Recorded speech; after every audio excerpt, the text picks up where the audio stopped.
Oh, it's just Jord. Hello ladies and gentlemen, welcome to a brand new Little Nightmares theory video. And as you can tell from the title, today's theory video we're going to be exploring and theorizing about Six's terrible fate. Very spooky indeed. But with that being said, I will alert you now that there are going to be spoilers in this video, so you've been warned. So, for those of you who may not have seen the recent video or even go to the Bandai's website and all that malarkey, the description of Little Nightmares 2 is Mono, a young boy trapped in a world that has been distorted by the humming transmission of a distant tower. With Six, the girl in the yellow raincoat, as his guide, Mono sets out to discover the dark secrets of the signal tower and save Six from her terrible fate. Now for those keen-eyed viewers and listeners of the channel, yes, we spoke about this briefly in the last Little Nightmares video, but we're going to go a little bit more into theory territory with it. So, what? Terrible fate? Six is fading from the world? What in the more does that even mean? It's driving me crazy. So I want to dive into what we know so far and try and theorize about what that could possibly mean. So first off, we know that Six isn't normal, or isn't a normal child in that sense. We gather this from the many terrifying happy hours we spent playing Little Nightmares, and the recently confirmed fact sheet that in Little Nightmares 2 is she's fading. Now, the last time I checked, I don't recall any normal child just fading. Anyway, I digress. But let's get more examples of how we know Six isn't an ordinary child. And they are as follows. Number 1. Six gets an intangible hunger, which causes her to keel over as if in pain. You can hear her groans as Six clenches her stomach and falls to her knees when it gets too much. Example number 2. Every time that Six seems to get this hunger, this creepy shadow figure appears, which early on seems to copy her movement and her stance. But as the game goes on, it gets stronger, and it tends to be there watching as if it's a separate entity and not just a shadow of Six. Example number 3. Six can affect the electricity around her, even going as far as to pulsating and blowing bulbs at points. And of course, example 4, which we're all very familiar with, consuming the runaway kid. Also, Six does consume the lady too, and then after this, absorbs guests' life or souls or whatever they've got going on in between them. Pretty normal behaviour, right, for a kid? But you know what really got me thinking more than all those things? We have been told by another child that Six doesn't belong there.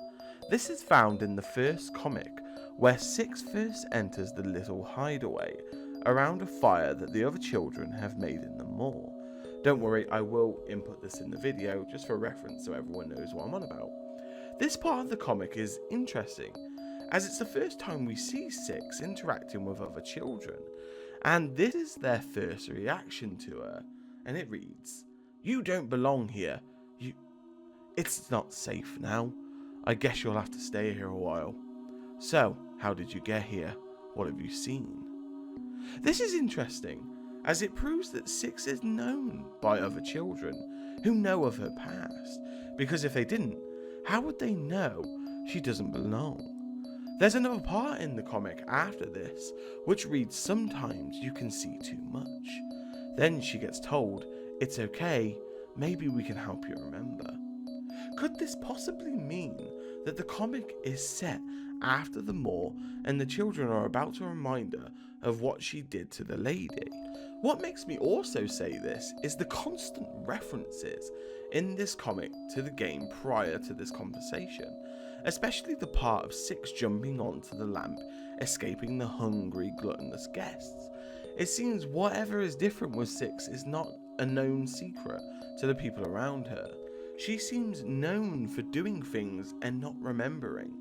So after she consumes such a strong amount of power, does she forget what she's done? It's interesting to see how much effect Six has on the children, without her being aware.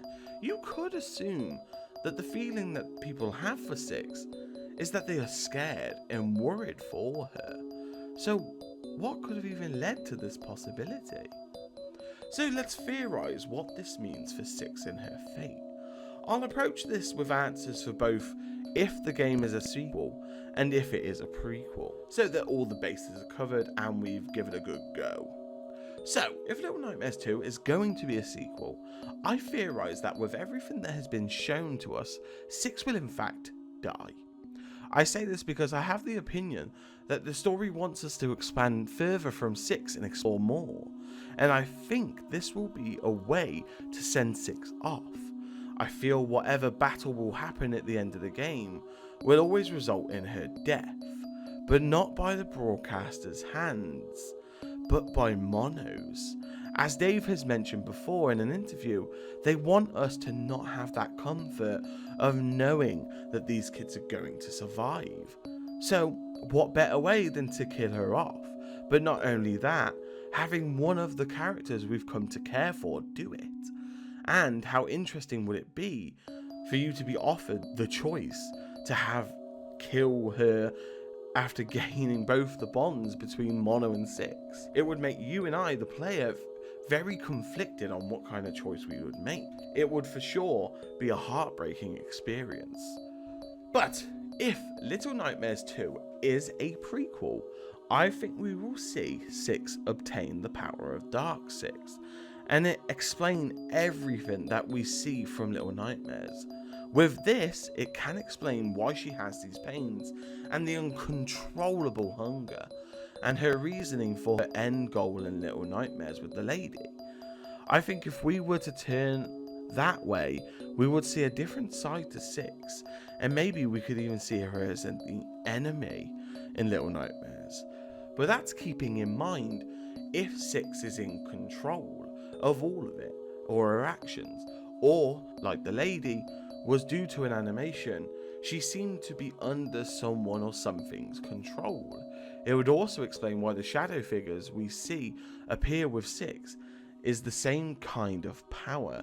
It always has the same particle effect and same sort of mist type, and we see it hidden throughout Little Nightmares. For example, as I just mentioned, the shadow of Six and the lady's statues that we have to break, not to mention the messages in the bottle that the runaway kid has to find. It's seen in the comics, the lady uses the same dark magic, as we even see in the trailer where Mono hits the doll children with a ladle. This power is a reoccurring thing that could be the same power making everything that we've seen come to life. And death, maybe. But anyway, ladies and gentlemen, sorry for the short theory, but with that being said, I do hope you enjoyed it. Let me know what you think in the comments below, and if you have any recommendations or for me to theorize about, just let me know in the comments below. There are still quite a few things that we could brush up on, but let me know what you want to see. But with that being said, ladies and gentlemen, please, if you like the content or if you've made it this far, make sure to hit subscribe and like this video. And if you disliked it, you know what to do, dislike the video. But with that being said, ladies and gentlemen, I wish you the best morning, day or night, wherever you are in the world. And I will see you all in the next theory video.